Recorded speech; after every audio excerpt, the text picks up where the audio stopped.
product universe here. Pete Hegseth walks on stage and immediately fires off at the media. The media could not stand this. Well, good morning, everybody. Just arrived last night back from NATO, 2 days apart from my battle buddy, so it's good to see him this morning. Good to see you, Mr. Chairman. You too, sir.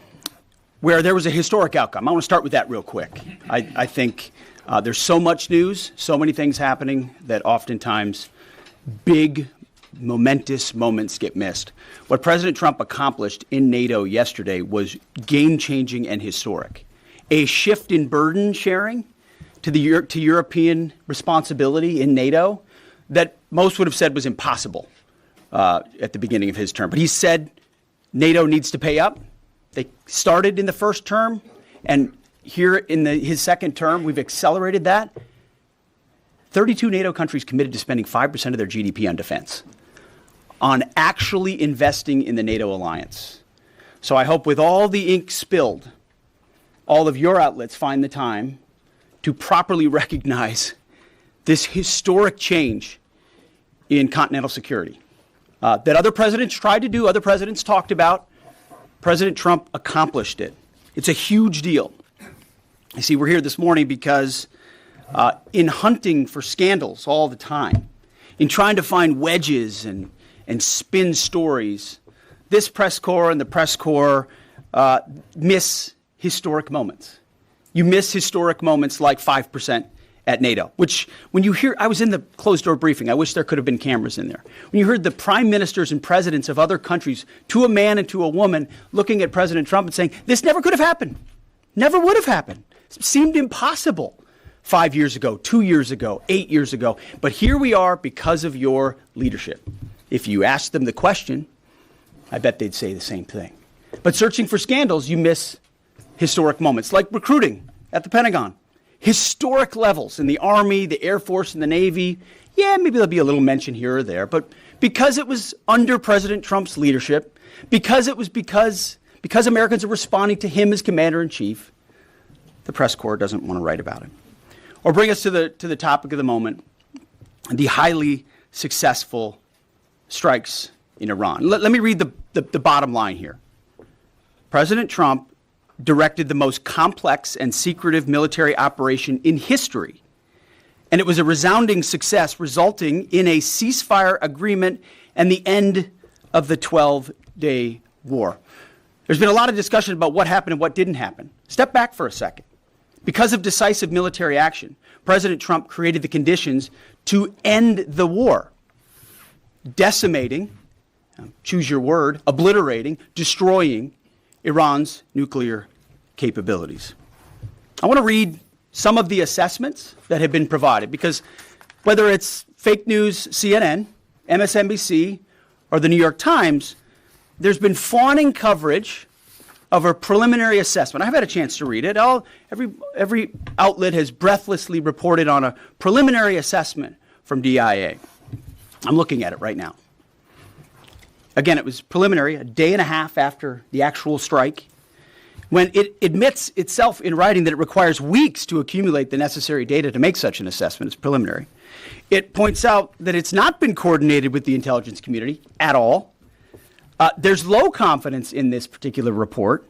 It says in the report there are gaps in the information. It says in the report multiple linchpin assumptions are what this assessment, a linchpin assumption, you know what that is?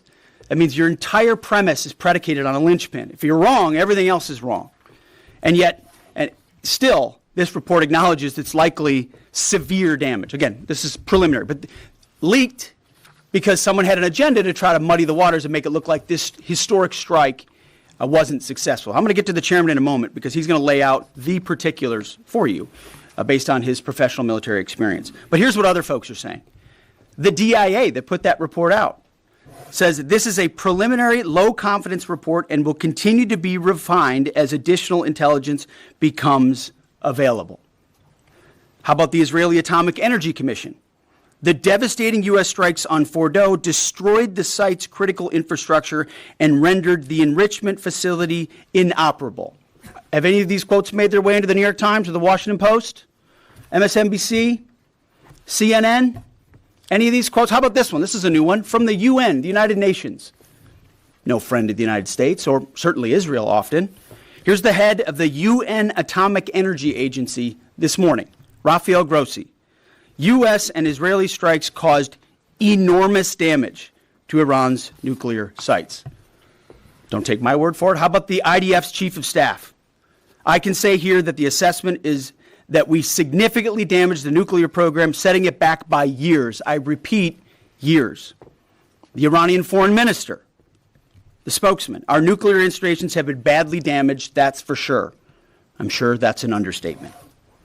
John Radcliffe, the director of the CIA, putting out a statement just last night. CIA can confirm that a body of credible intelligence indicates Iran's nuclear program has been severely damaged by recent targeted strikes.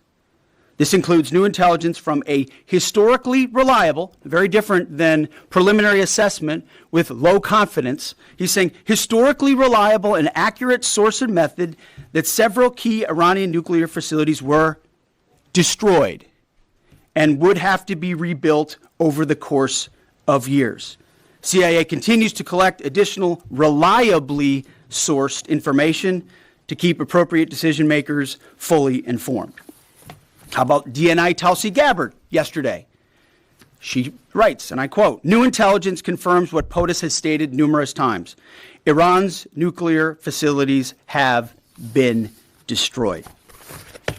Institute for Science and International Security President David Albright, overall, Israel and U.S. attacks have effectively destroyed Iran's centrifuge enrichment program. Time and time again, I can go down the list, those that understand, those that see, those that do proper assessments recognize that what the United States military did was historic. Pete Hegseth walked out there and told the media what the media needed to hear. He told them that they're not reporting on the huge accomplishments of President Trump and of our brave war fighters, as the media has missed historic moments and accomplishments from President Trump because they've spent their time searching for scandals and leaks and spinning stories to make President Trump look bad. Notably, as the media has been trying to spin how the successful Midnight Hammer operation was somehow not successful. It is not successful according to the mainstream media because they do not like Donald Trump. They want Donald Trump to fail, so they will do anything in their power to make Donald Trump look bad so that they can make people believe President Trump is doing a bad job so that their Democrat candidate can win in 2028. So the media has been spreading a preliminary report that no intelligence agency would accept about how the strike may have not been good enough when they neglect to report the reports from actual trusted, reliable sources, which Defense Secretary Hegseth explained in great detail. The media just doesn't want to admit that President Trump's operation was a huge success for the world, which helped to bring Iran to the negotiating table to create peace in the Middle East. Peace in the Middle East would be such a good thing for the world. We want peace. Peace through strength. But that's just my 2 cents, and you're entitled to your 2 cents. If you want, share your opinion in the comments below, as all viewpoints are welcome. If you enjoyed this informational and educational video, then give the video a like and turn on my channel notifications so that you will be notified the next time I release a new video. Thanks for watching. God bless you and God bless America. Click on the videos on the screen to continue watching my content.